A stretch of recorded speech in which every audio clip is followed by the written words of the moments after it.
Homeschool in the Woods. Now, most kids would rather be playing than doing school, but why can't they do both? And at Homeschool in the Woods, we've got a lot of games that are incorporated into the studies that we do, because I find it's one of the best ways to have fun with what you're learning about, as well as drilling information or learning new skills.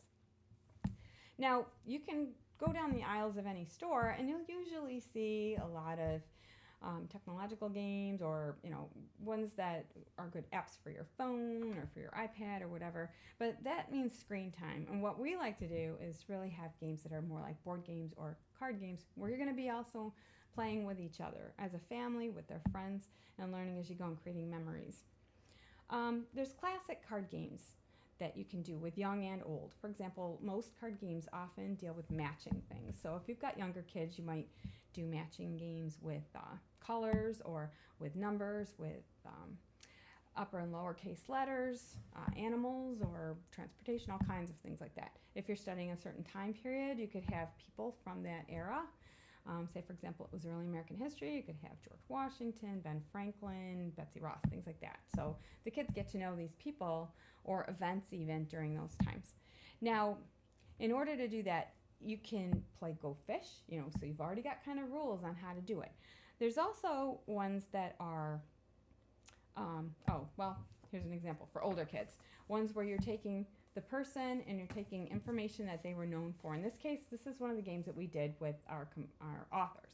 We have other ones for composers and artists too, but where you have the author themselves and the beginning of the work that they did. Now, it might be a composer in a work, that one of their musical pieces, or an artist in a picture of art that they did, and maybe the style that they did it in, the art medium or something like that. You could also play Old Maid style, where you've got matching, but you also have someone that plays the old maid. We did one with World War II where we had military leaders, but then we had Hitler as Old Fool. So that's one way to use those rules. You can also assign military people a number, so that once you play these matching cards, you actually are playing it like war. So you're actually using cards from either American Revolution or Civil War, World War I, World War II, any type of thing, Korean War, any of the wars that you want to do, where you can actually pull people out that you've been learning about and then utilize it in a game of classic war. You also can use people in there that necessarily aren't military, such as if you're doing Civil War, you've got Lincoln or Clara Barton or Belle Boyd or Frederick Douglass, different people that were important during that era as well.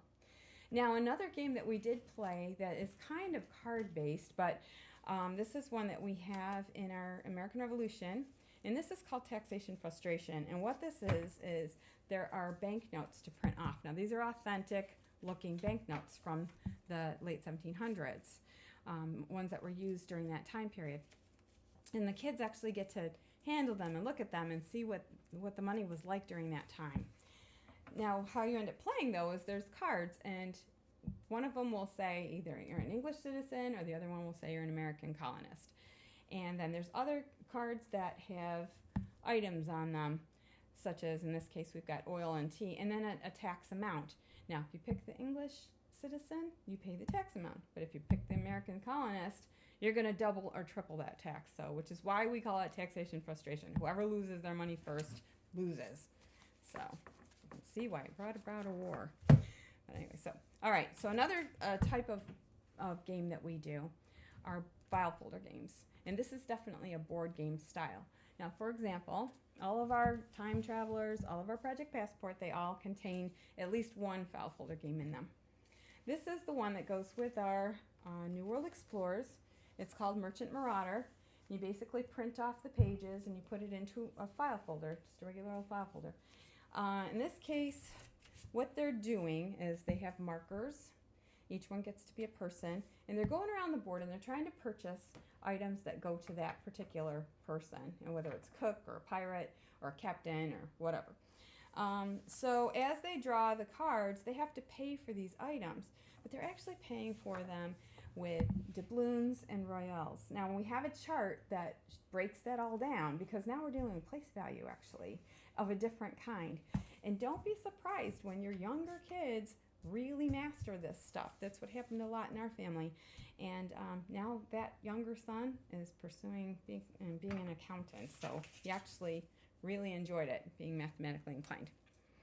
So that's one example. Now, a lot of our file folder games, they also consist of questions and answers where you have to actually study your information and learn about the topic, and then it'll help you in what you're playing. For example, with Battle Blitz, this is one from, again, American Revolution. You'd have a series of question cards. You'd have markers that would go around the board, and in order to, you'd be asked a question. If you got it correct, you got to win that battle. And whoever got around to the end and had the most battles won. So when you have this many type of questions, one of the better things to do is to start with a small group of questions, have the kids master that information, because a lot of times it is trivial stuff, whether it's numbers or people's names or a place or things like that. And so the more that they play with that small deck, the more that they're going to remember the information. Then as they master that, add some more. Add another group of 10 or a dozen or whatever, until finally they've got the whole deck going. And another thing to do is, if you've got the kids involved in making the game, they can make their own question cards. And that is fun because two things happen. One, they get to know the information. They are putting the questions together, so they're going to have a leg up when it comes to playing the game.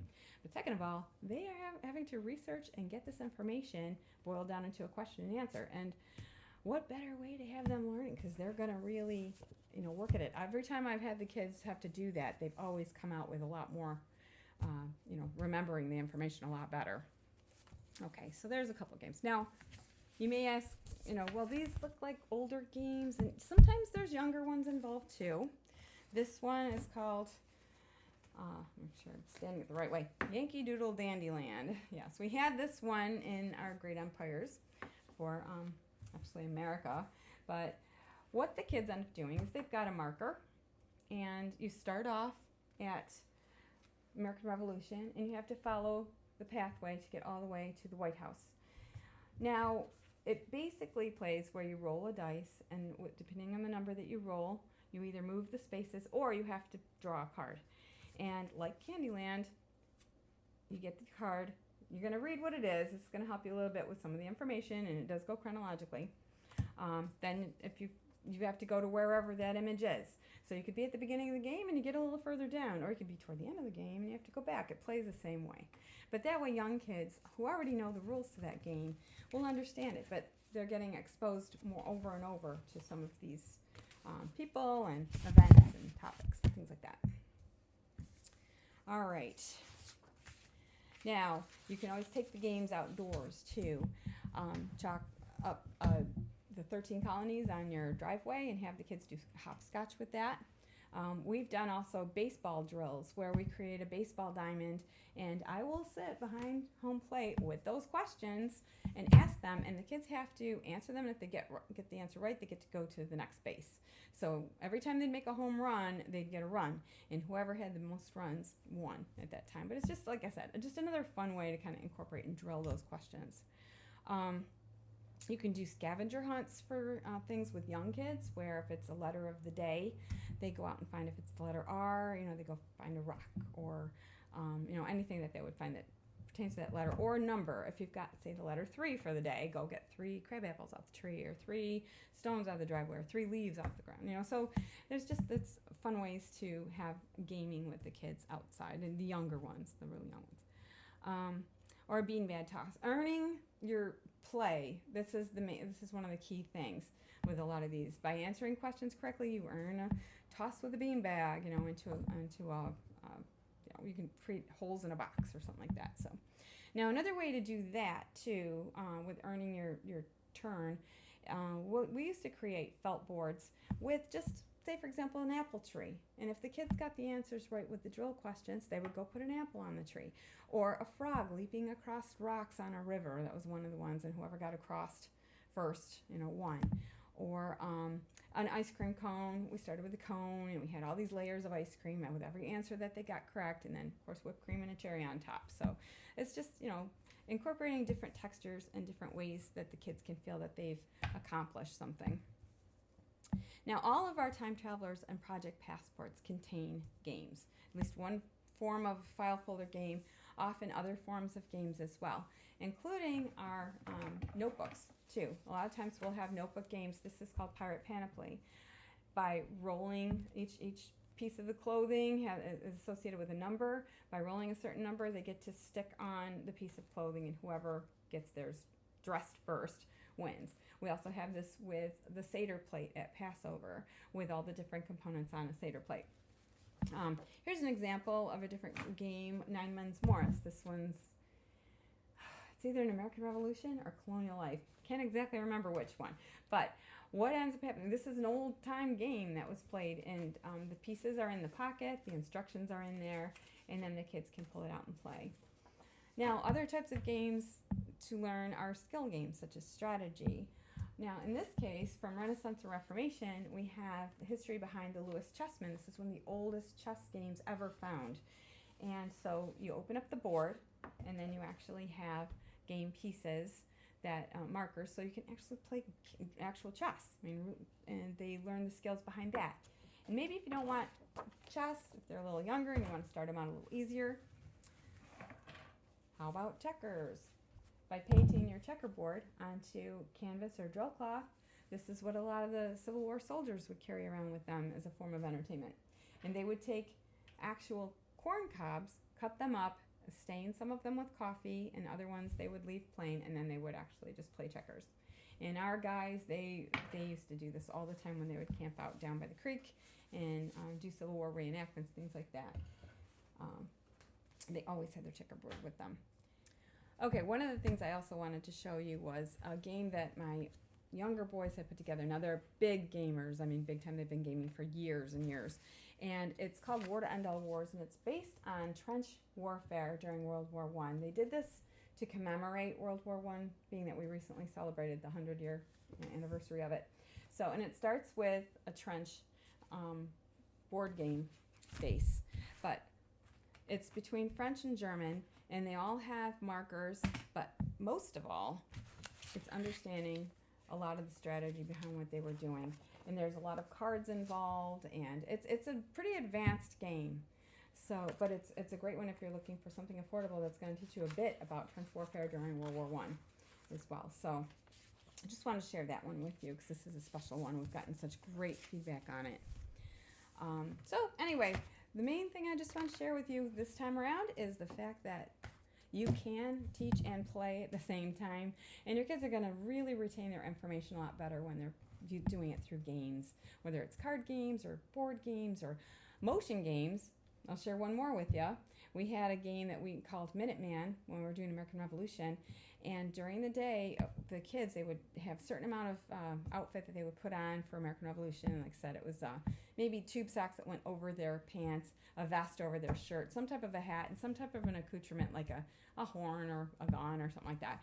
And I would periodically throughout the day blow the horn, and they would have to come running down dressed, drop whatever they're doing, dressed in their outfit within 1 minute.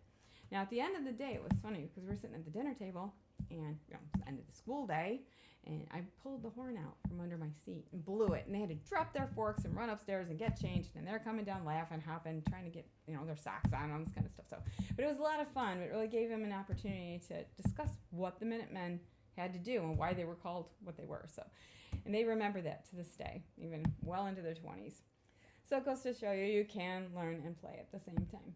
If you like what you've heard, please like, share, subscribe, and be sure to ignite a love of learning in your child. Do it hands-on. Thanks so much. Take care.